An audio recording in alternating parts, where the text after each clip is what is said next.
Hello, good morning everyone.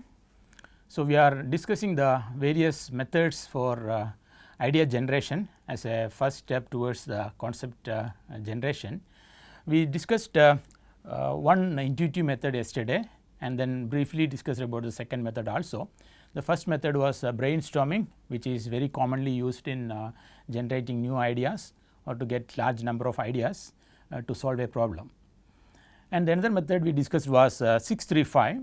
So, I briefly explained the method by which 635 is implemented.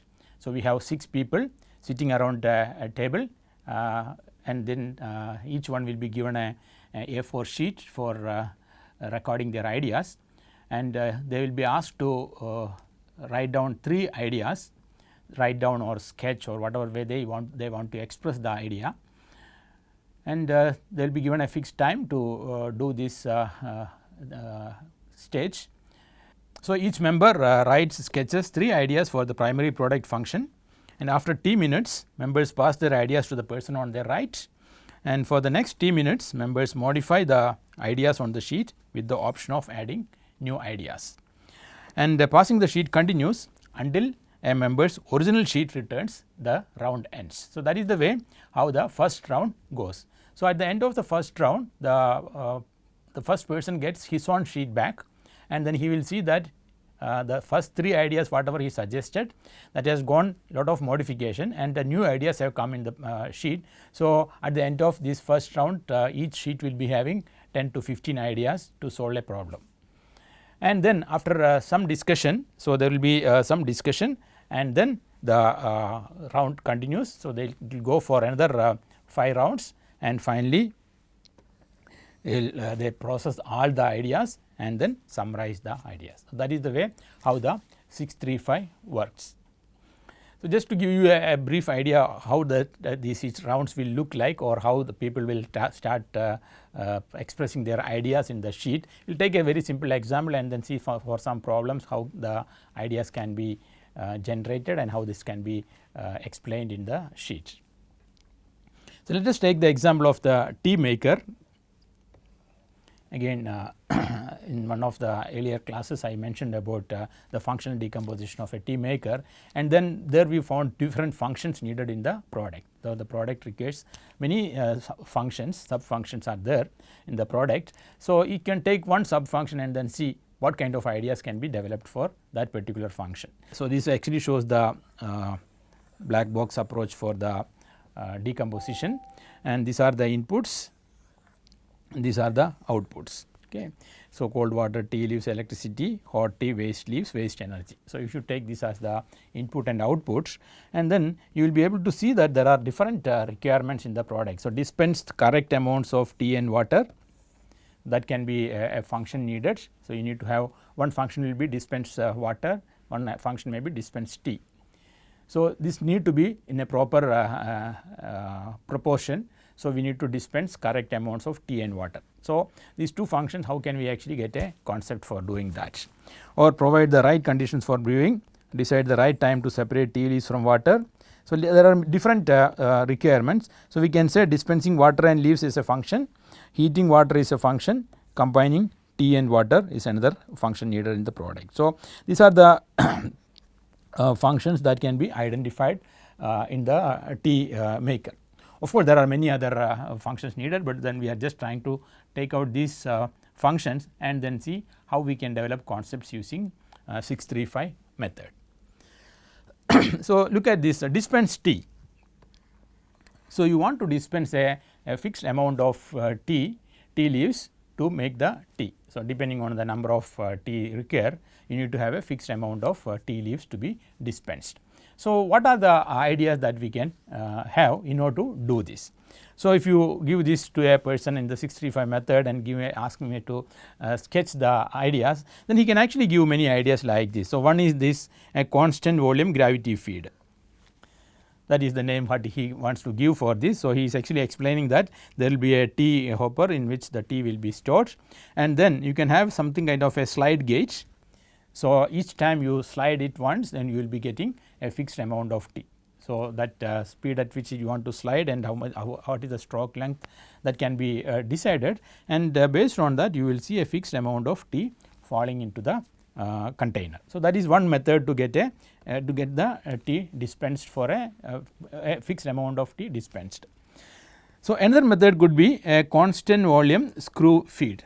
So, now assume that there is this tea hopper storing the tea leaves, and you have a kind of a screw feeds and a motor and a screw, and then depending on the number of rotations that you make using the motor, you will get a fixed amount of tea leaves coming out here.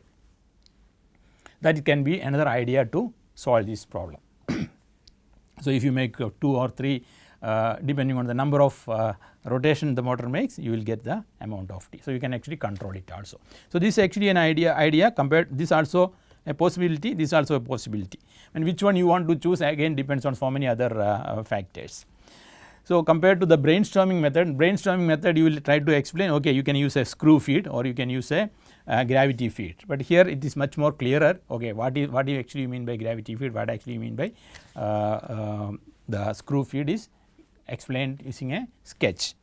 And another one method can be a piston method. Okay, you can have a piston, a cylinder piston kind of arrangement, and then one stroke of the piston gives a particular quantity of tea leaves. So, that is the another method. It is a kind of gravity feed, but in this case it is not only the gravity, you are actually using a push stroke of the piston to get it out. So, that is the third method suggested.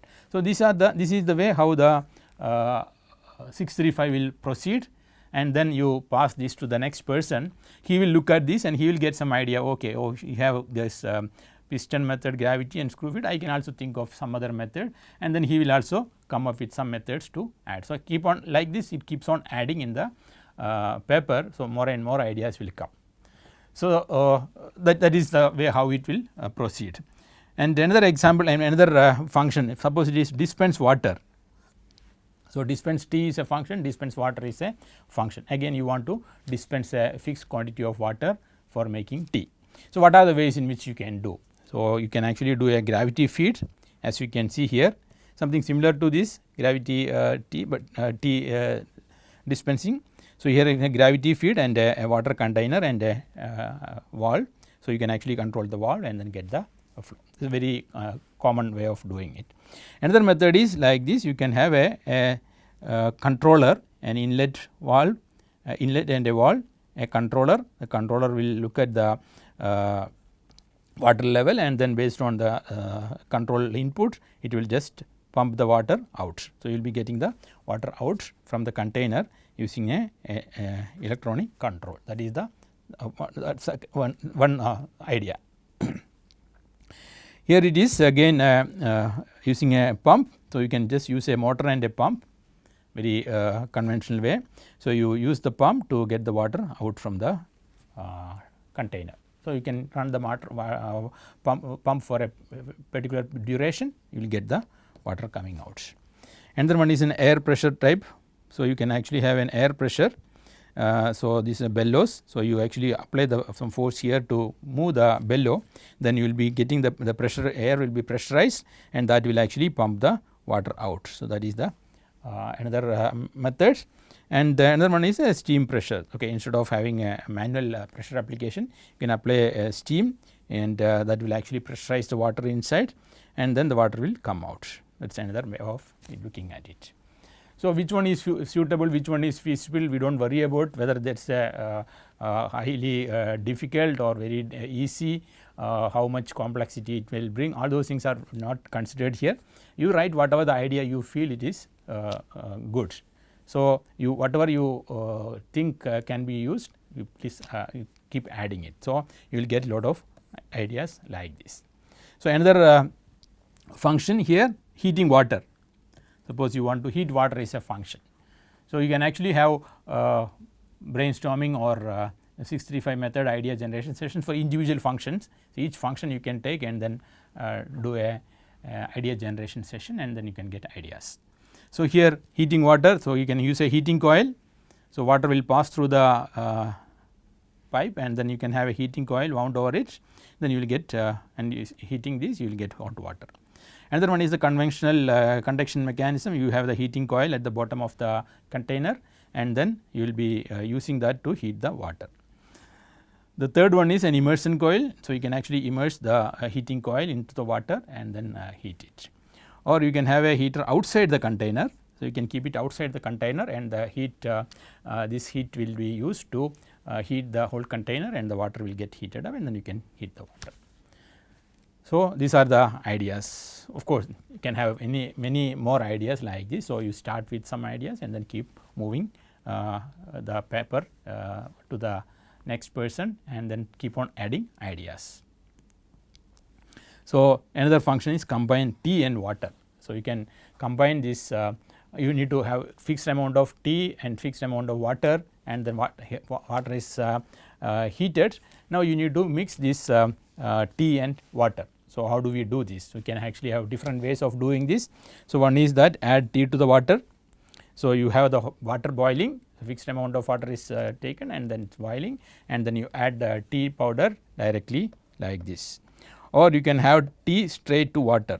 So, instead of using a sieve like this, you can insert directly add, or you can add water and tea together. So, you can have fixed amount of water coming from the water dispenser, hot water dispenser, and then fixed amount of tea coming from the tea dispenser. Both can be added into a container, you will get that. That also is a way of mixing. Or you can have water passing through the water and hot water coming and through a tea container or a tea sieve, and you get the tea here. And here here it is hot water bypass the duct. So, you can have one pass for the hot water like this, one small quantity of water passing through the tea sieve, then you will get tea also. So, here you can actually control the amount of water passing through this, you will be getting a you can have better control on the quality of the tea. So, these are the ways in which you can think of getting the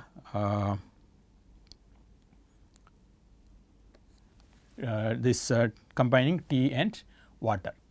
So, this is how we actually do the 635 method of idea generation.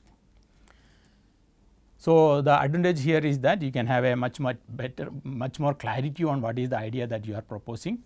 You can sketch it, you can explain it the way you would like to explain, and write down all the details. So, the person who is seeing it will get better understanding of what you are proposing, and you will be able to take it forward. So, that is the 635 method.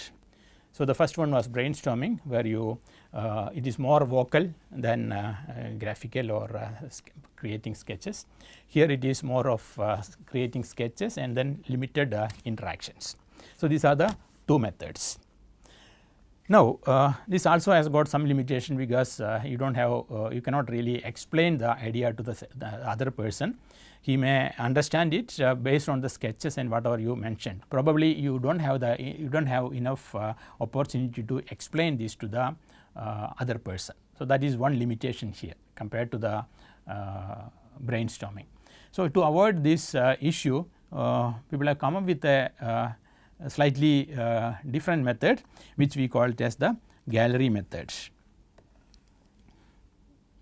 So, the gallery method is a kind of combination of both brainstorming and 635.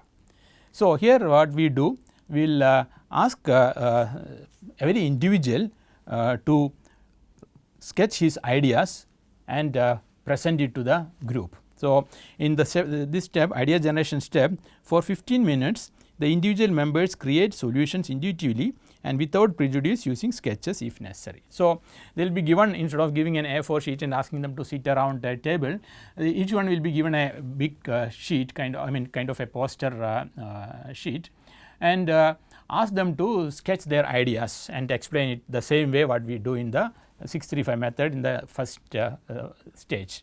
So, everyone will be given 15 minutes to sketch their ideas, and whatever they want to write down and explain, all those things can be done in on the sheet. And then what they do, this step is known as the association step. The ideas generated are hung on the wall, and 15 minutes are given for identification of complementary and improved proposals through negation and reappraisal. So, what will happen? All the team members will be preparing the the sketches and they will hang it on the wall, and then they will go to each other and then discuss what is the idea that they mentioned and what are the pros and cons and what are the things they want to explain. So, they will explain, oh, this is my idea, this is how it works, and the other person can actually tell, oh, this can actually be modified, there can be a different way of doing it. So, that way they will be able to improve the ideas in the association step.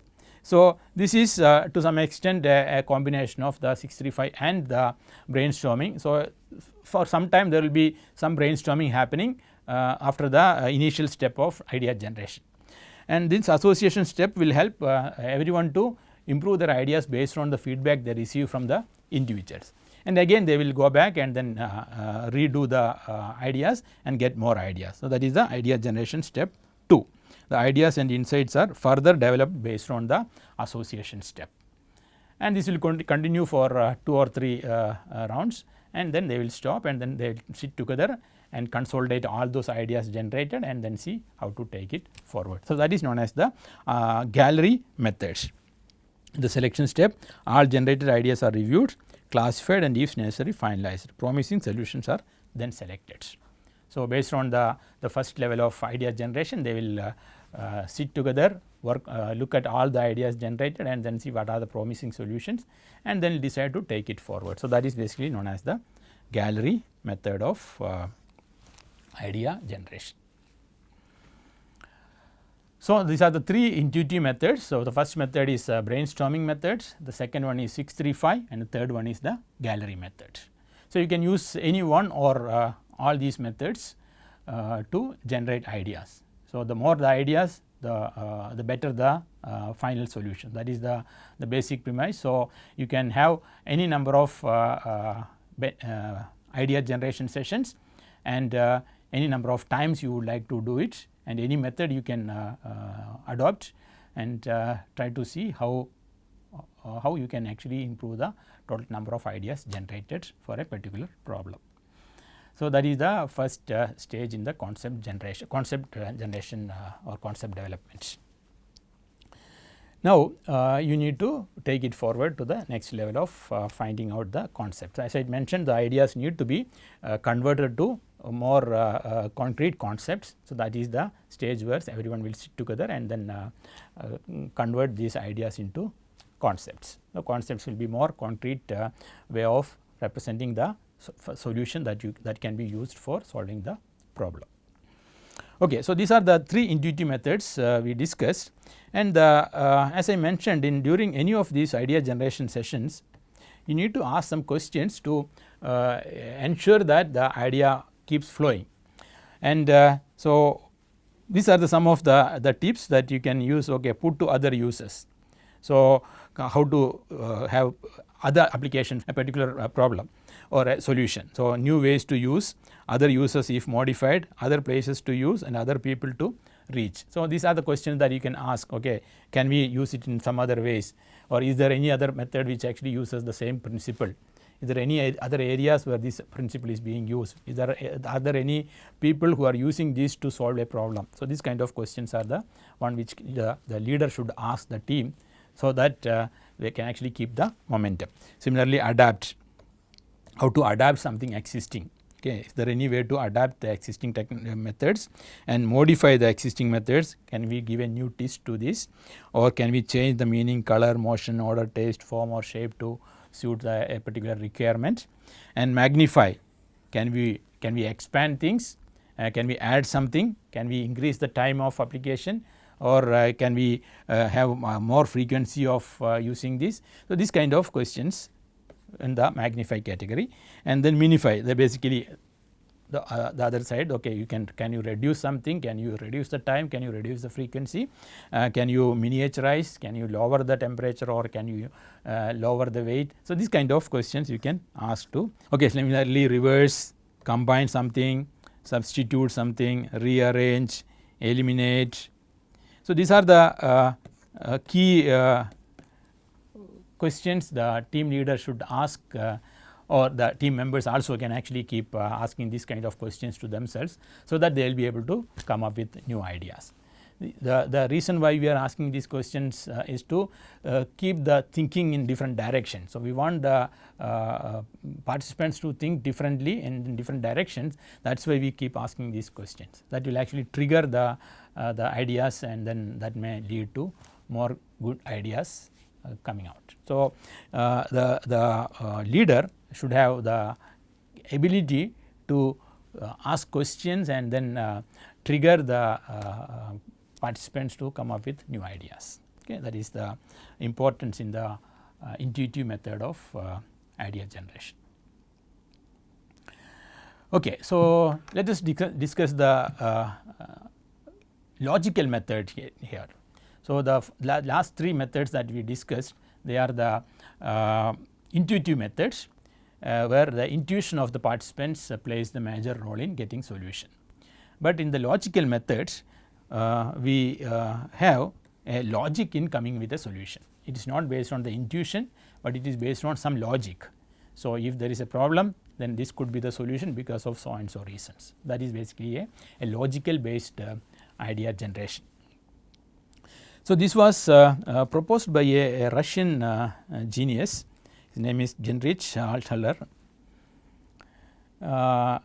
He was the one who actually systematized the invention. He said the invention can be done in a systematic way. So, that was his proposal.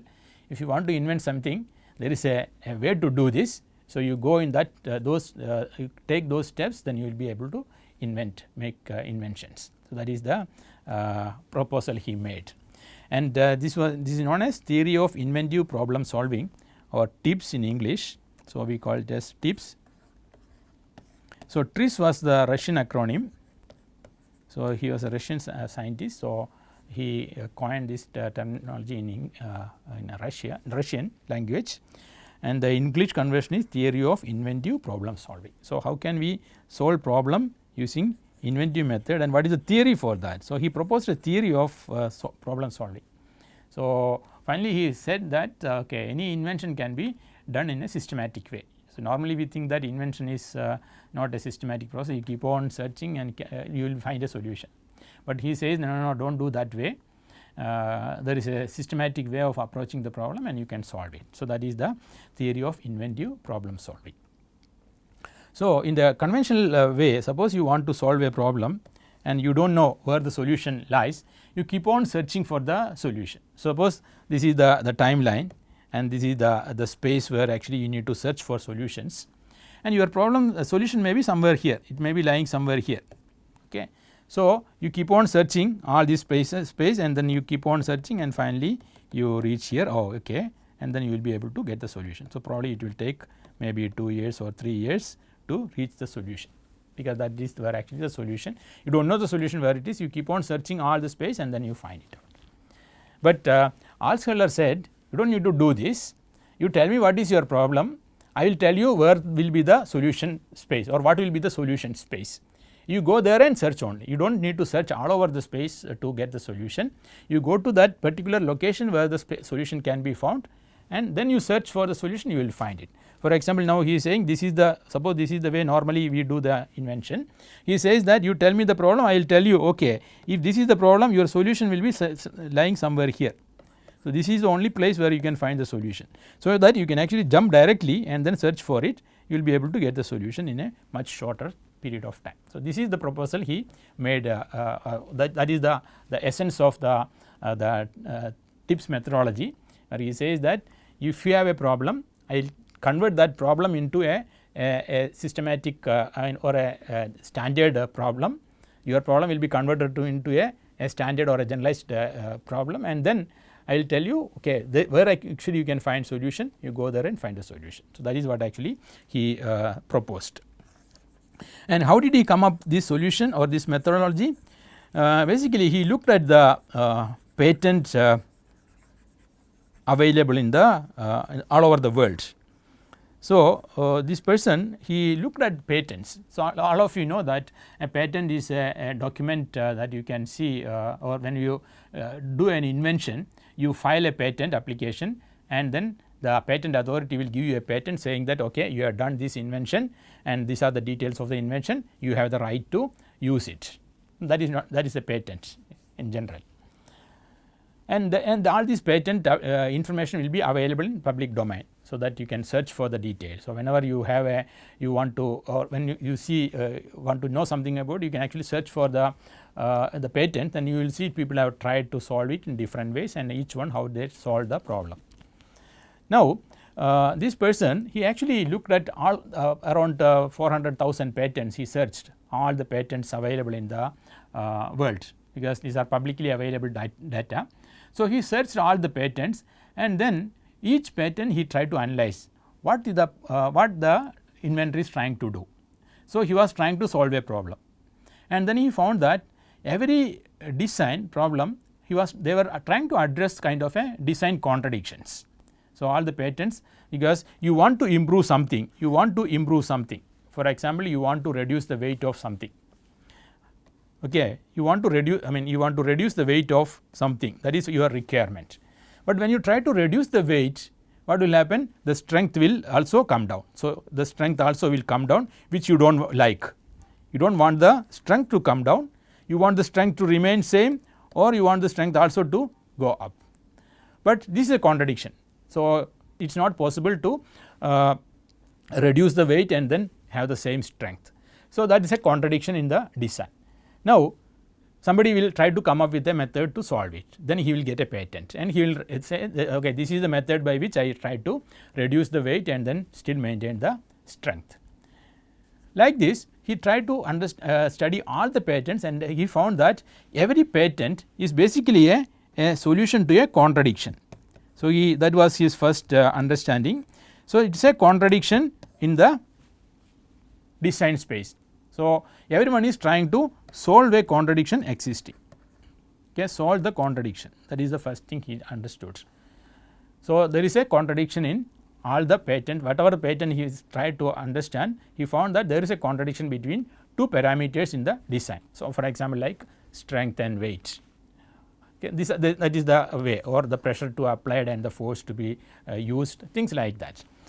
And he found that all these contradictions can actually be and looking at all these contradictions, we found that there are only very few parameters which are contradicting, or all those 400,000 patents he tried to understand, he found that the contradiction can be generalized into few parameters only, and he realized that there are only 39 engineering parameters that contradict any design you take, or all the designs that is existing in the current world, or the current patents are available. He found that there are only 39 engineering parameters that can contradict, or any design problem can be considered as a contradiction between only 39 engineering parameters. That was the first realization he had.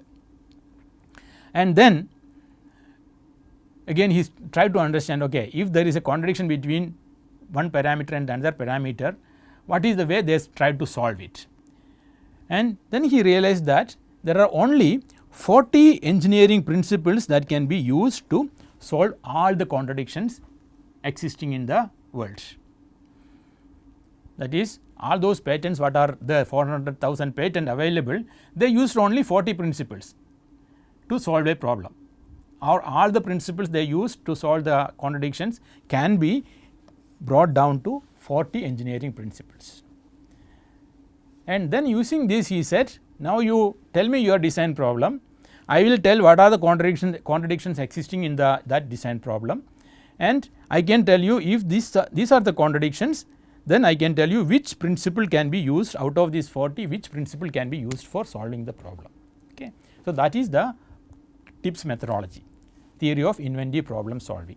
So, it says that if you have a design problem or any problem you are trying to solve, I can convert that into a contradiction problem between two parameters, two engineering parameters. So, initially you may not you may not see that as a parameter, but based on the TIPS terminology, I can find out the contradicting parameters, and if I know the contradicting parameters, I can tell you which principle to use for solving it. So, that you do not need to search anywhere else, you can only solve this problem through this principle only, and if you are not able to solve this through this principle, there is a very high chance that you will not be able to solve it. Okay. That was the principle of that was the TRIZ methodology proposed by Altshuller. So, let us briefly go through the process of TRIZ and see what are the parameters and what are the design principles that can be used. Okay, so, this I am leaving it as a self study topic for the time being, but I will just briefly tell you, but you need to go through read about it, and then there are a lot of literature available. You need to do some kind of self study to understand it in a much better way. Okay, this one I already told you, the TRIZ will take you to the solution space very fast. Okay, and he studied around 400,000 patents. Okay, so he found that there are only 1500 contradictions existing. So, that is the contradiction, and these contradictions can be converted to parameters. So, there can be only 39 parameters that will contradict, but total contradictions can be 1500, and then you find the parameter out of this 1500, what kind of parameters are involved, and found that there are only 39 parameters involved. Okay. And recognition that technical system evolved towards the increase of ideality by overcoming contradictions, mostly with minimal introduction of resources. That is the recognition he had. So, very minimal resources can be used to overcome the contradictions. Okay. So, the methodology is understand the problem as a system, make an image of the ideal solution first, and then solve contradiction. So, you solve the contradiction by idealizing using the parameters and then solve the contradictions. And this is not just a theory. So, there are a lot of industries using this methodology, TRIZ methodology, to solve their problem. So, if you take any major companies like Procter and Gamble, Boeing, Samsung, etc., there are so many other companies which actually use the TRIZ methodology to solve the problem. One of the very interesting one is the Boeing case study. So, they had a very big design problem in the Boeing 767. So, they were trying to solve a design problem in Boeing 767, and they actually spent 2-3 years in trying to solve it, and they could not really reach the solution space. And when this by that time when the TRIZ was introduced, they tried to apply the TRIZ principles, and this 3-year problem they could actually solve in 5 days. So, that is actually a case study from Boeing. It says that they could actually solve the problem which was already they were working on it for 3 years, but then when they applied the TRIZ methodology, they could actually solve it in 5 days. The reason is that they were actually searching all over the place for the solution, but TRIZ said, okay, if this is the problem, you can actually find solution only in this particular space. So, you go to that space and then search for the solution, you will find it. So, that is why they could actually solve the problem, and they actually saved around $12 million in by solving this problem using TRIZ methodology. Okay, so, what is TRIZ? Okay, let me go to the details.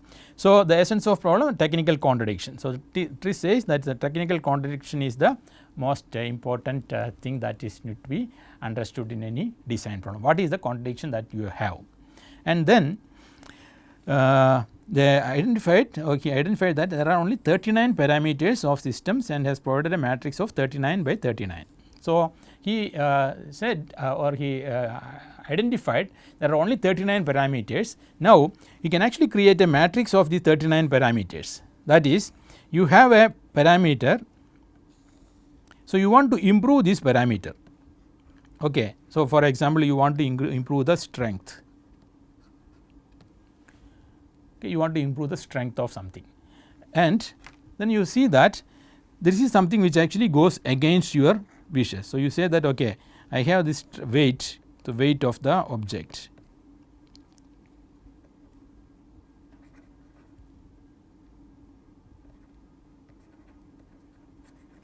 So, the weight of the object is going against it. That means, you have a contradiction between the strength and all these 39 parameters, they have this contradiction.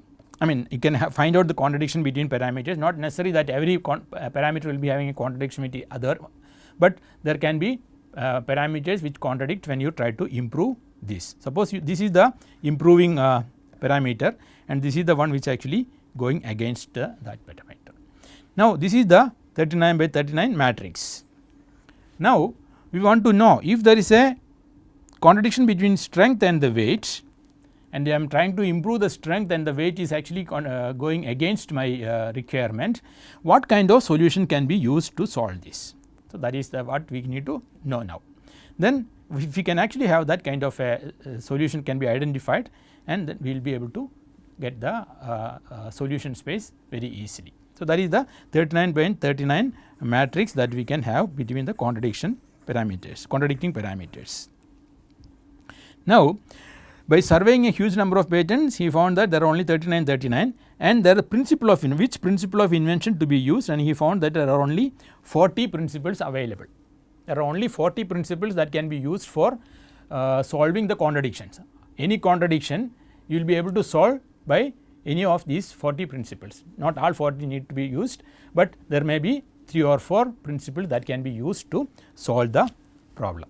Okay. So, that is the 40 design principles. Now, out of these 40, there may be only 4 or 5 which are very commonly used to solve the contradictions. So, you list those principles into that matrix. So, whenever we have that 39 by 39 matrix, between the two parameters the contradiction is existing, you identify the principles which can be used to solve it, and then you prepared a 40 by 40 design contradiction matrix with the design principles that becomes the basis for the all the problem solving using TIPS. So, you have the 39 parameters, 40 principles and a contradiction matrix explaining what principle to be used to solve a contradiction. So, that is the TRIS.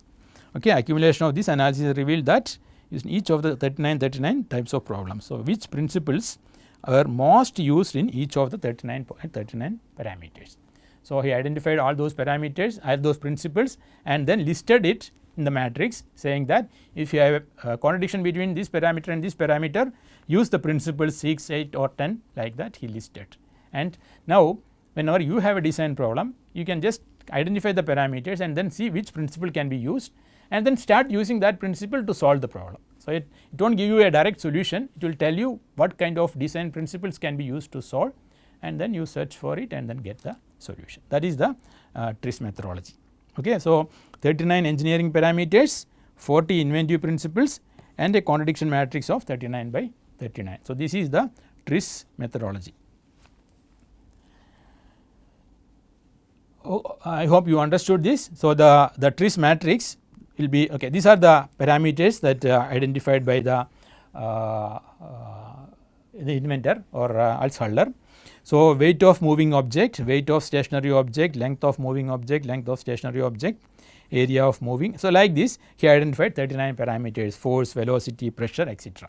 You can refer the textbook, you will see the complete listing of the parameters, and then the some explanation is given for all these. So, weight of moving object is the mass of the object in a gravitational field, and weight of stationary object. So, you can see what is the parameter represent, what actually the parameter represents can be seen in the textbook. So, I am not going into the details of it, please read it and understand. Okay, these are the 39 parameters, and then you have 40 inventive principles. The principles are listed starting with the division and taking out, asymmetry, universality, dynamization, composite material, etc. So, these 40 principles, and again they are just the principle only. So, you need to find what way this principle can be used to get a solution. So, for example, you can see the principle of segmentation or extraction. So, it says extraction, you take out something. So, if there is a design problem, see whether you can take out something and then solve the problem. So, to give an example, suppose you look at the air conditioners, we had this window air conditioners.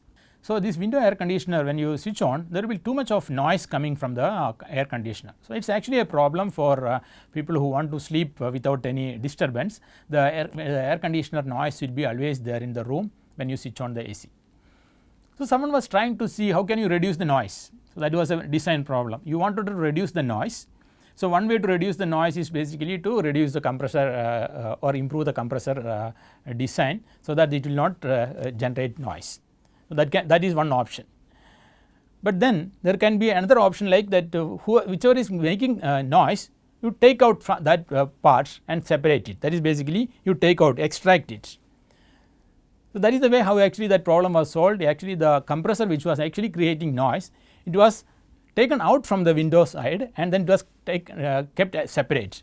That is why we got the split air conditioner now. The split air conditioner, the compressor is given separate and the air unit is separate, and therefore, you could actually solve the problem of the noise by taking out something which actually creates the gives the problem. So, that is the principle that we will say. So, taking out is a principle that can be used to solve a design problem, but what to be taken out, how to take out, what are the other implications, that is to be decided by the designer. It simply tells you a principle that can be employed to solve the problem. So, that is the way how this principle to be used to solve the design problems. So, segmentation is divide an object into independent parts, taking out is separate an interfering part or property from an object, and anti-weight is to compensate for the weight of an object, merge it with other objects that provide lift, and like that you can actually see all these principles. I am not going through each principle. Again, you can refer to the standard textbooks, or there are a lot of online literature available on trees. So, you can actually refer to some of these literature.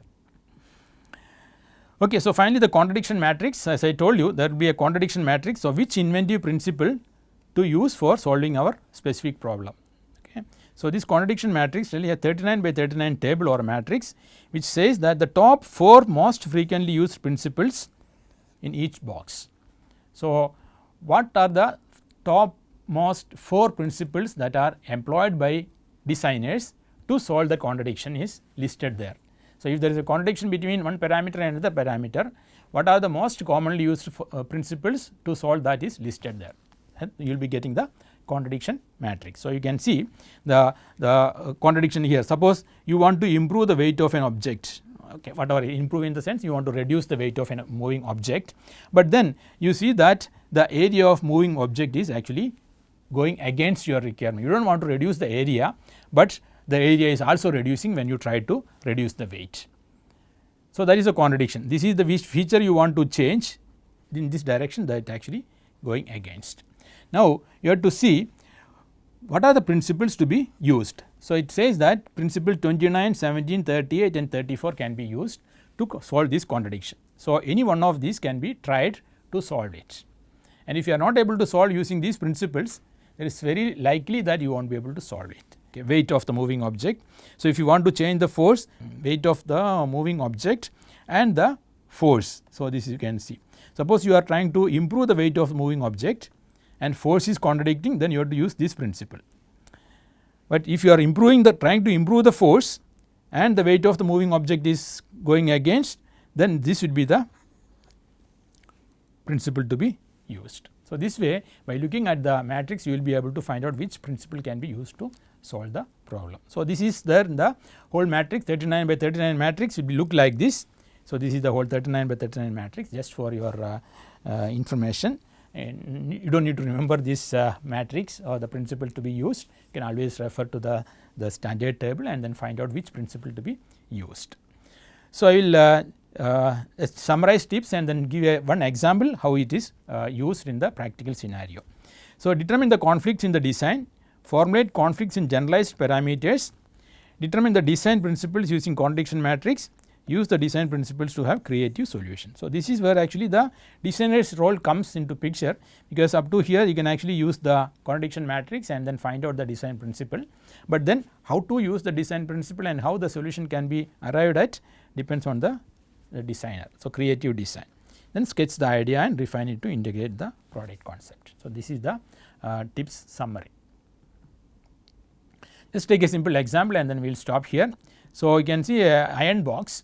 So, heavy iron to remove is wrinkles are the requirement. So, you want large weight to remove the wrinkles on the iron box, but we want to have a light iron to facilitate import of human hand. So, but when you have the weight is very high, it is very difficult for the person to use it. So, these are the contradictions.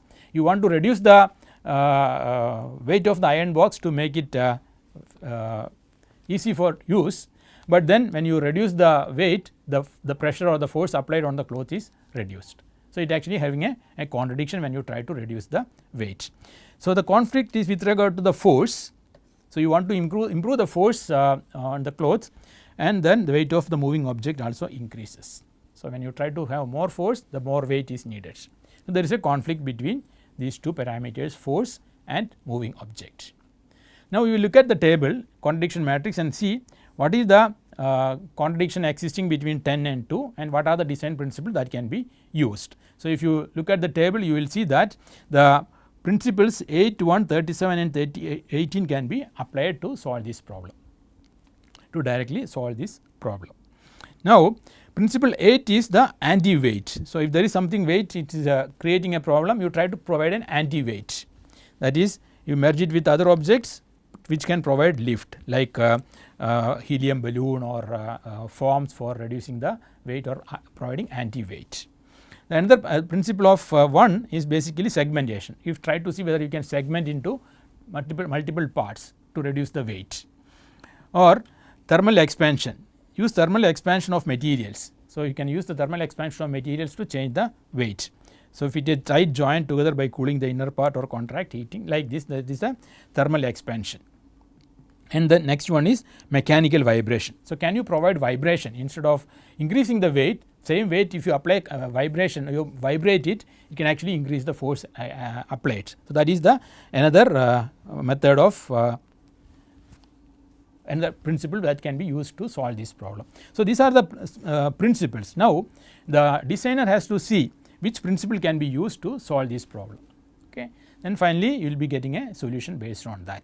Okay. So, the possible solutions are, you can have a levered counterweight, you can have a foot operated iron, you can have a water spray, and you can have vibration with an eccentric weight. So, these are the potential solutions from each design principle. You will be able to get a solution. Then you decide which one you want to have. You want to have a foot operated iron, so that you will be the force can be actually be distributed, or you don't have the problem of the weight acting on the hand. Or you can have a water spray to using the heat thermal expansion principle can be used to apply the more force. So, finally, you know that the current generation iron boxes use water spray to get the required force on the surface. Without increasing the weight of the iron box, they are able to provide the necessary force for the clothes to remove the wrinkles. Okay, so that is the potential possible solution. So, this is the way how we actually get the how we use the TRIZ methodology to solve design problems. Okay, so let me there are many other examples for like this exercise aids for frequent travelers. You can refer the slides to see how the parameters can be, these design principles can be used to solve the problem. Okay, so to summarize, so we discussed about the concept generation principles, how the concept generation can be done for solving the design problem. We talked about the intuitive methods and logical methods. So, in logical method we just talked about the TRIZ or the tips, and then we talked about the mind maps and how mind maps can be used during intuitive idea generation sessions. So, with this I stop the concept generation discussion. So, as I mentioned, the ideas need to be converted to concepts, and then the design team will come up with the 10 or 15 concepts to solve a problem. The next question is, out of these 10 or 15 design concepts, which one to be chosen for making prototype and testing. So, that is basically the concept selection stage. So, we will discuss that in the next class. Thank you.